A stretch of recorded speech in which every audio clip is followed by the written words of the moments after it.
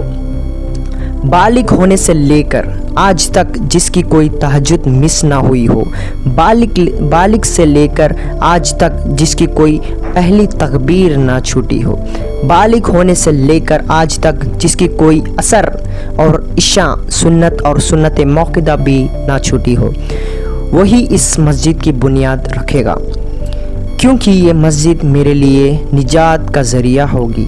صبح سے لے کر شام تک لوگ سب جمع ہو گئے، آخر یہ مسجد کی بنیاد کون رکھے گا؟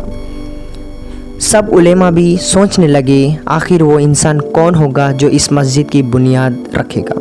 جب سورج غروب ہونے کو آیا تو سب علماء سوچ ہی رہے تھے، تب شاہ جہاں خود آگے بڑھے اور وہ مسجد کی بنیاد رکھنے کے لیے علماء نے بازو پکڑا شاہ جہاں کا اور کہا شرط لگائی تھی آپ نے، جب تک وہ شرط پوری نہیں ہوگی مسجد کی بنیاد نہیں رکھی جائے گی۔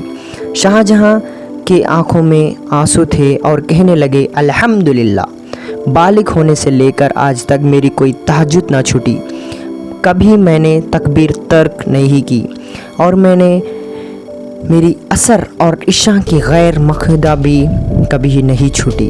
مسلمانوں، جب تک ہمارے پاس نماز تھی ہم بادشاہ ہوا کرتے تھے، آج دیکھ لو ہماری نمازیں کتنی چھوٹ رہی ہیں۔ کبھی سوچا ہے مسلمانوں، کل تک مسلمان بادشاہ ہو کر بھی اللہ کا وفادار تھا اور رسول اللہ صلی اللہ علیہ وسلم کا وفادار تھا، عمل بھی تھا، عقیدہ بھی تھا، دونوں چیز بھی تھی، تب تک بھی ہندوستان میں اسلام کا پرچم لہراتا تھا۔ اور جب جامع مسجد مکمل تعمیر ہو چکی تھی اور شاہ جہاں نے مسجد کو تالا لگا دیا اور باہر مصلی پہ آ کے 2 رکعت نفل نماز ادا کی اور کہا حکم تھا یا رسول اللہ صلی اللہ علیہ وسلم مسجد تعمیر کرنے کا، سو میں نے بنا دیا، لیکن مسجد کو آباد کرنے کا ذمہ یہ میرے ہاتھ میں نہیں ہے۔ اور شاہ جہاں نے کہا مسجد کی افتتاح اس وقت ہوگی، اور کہنے لگے یا رسول اللہ صلی اللہ علیہ وسلم جب آپ خود یہاں تشریف لائیں گے، آپ آئیں گے تو مسجد کی افتتاح ہوگی، ورنہ یہ مسجد قیامت تک تالا لگا دی جائے گی۔ آپ تشریف لائیں اور مسجد کی افتتاح کریں۔ اب دوستوں، اب غور کرو، شاہ جہاں کا دور کب کا ہے؟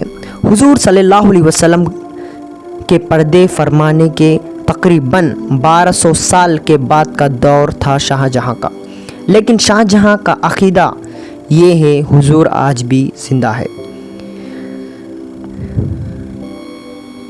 اور شاہ جہاں نے کہا میں دلی سے فریاد کر رہا ہوں، حضور صلی اللہ علیہ وسلم سن رہے ہیں۔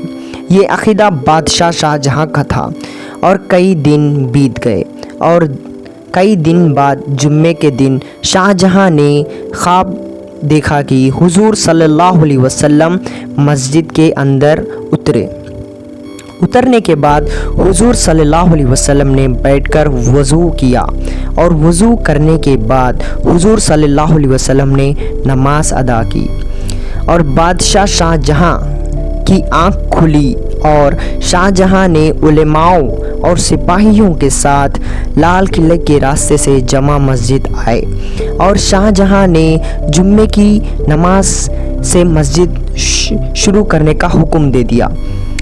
علماء نے کہا آپ نے ہی تو کہا تھا حضور صلی اللہ علیہ وسلم جب تک نہیں آئیں گے تب تک مسجد شروع نہیں کی جائے گی۔ تو شاہ جہاں نے کہا حضور صلی اللہ علیہ وسلم آ چکے، کیا آپ لوگ خوشبو نہیں دیکھتے؟ حضور صلی اللہ علیہ وسلم آ چکے۔ علماء نے کہا ہاں خوشبو آ رہی ہے۔ علماء نے کہا شاہ جہاں ہم کو دلیل چاہیے، اور شاہ جہاں نے کہا میں نے خواب میں دیکھا کہ حضور صلی اللہ علیہ وسلم کو وضو کرتے ہوئے، اور جب وضو خانے پہ آئے ابھی بھی پانی بہہ رہا تھا وہاں، اور جب سے لے کر آج تک حضور صلی اللہ علیہ وسلم نے جہاں وضو کیا تھا وہاں جالی لگا دی گئی ہے۔ آج بھی وہ لوگ وہاں جا کے دیکھ سکتے ہیں اور وہاں لکھا ہوا ہے یہ جگہ حضور صلی اللہ علیہ وسلم نے وضو کرنے کی جگہ ہے، آج بھی آپ جا کے دیکھ سکتے ہو۔ یہی تھی جامع مسجد کی ہسٹری۔ دوستوں، چینل کو ضرور سبسکرائب کر لیجئے اور بیل آئیکن کو ضرور کلک کیجئے گا، اور اپنے دوستوں کے ساتھ، اپنے فرینڈز کے ساتھ اور اپنے ریلیٹیوز کے ساتھ ضرور شیئر کیجئے گا۔ اللہ حافظ۔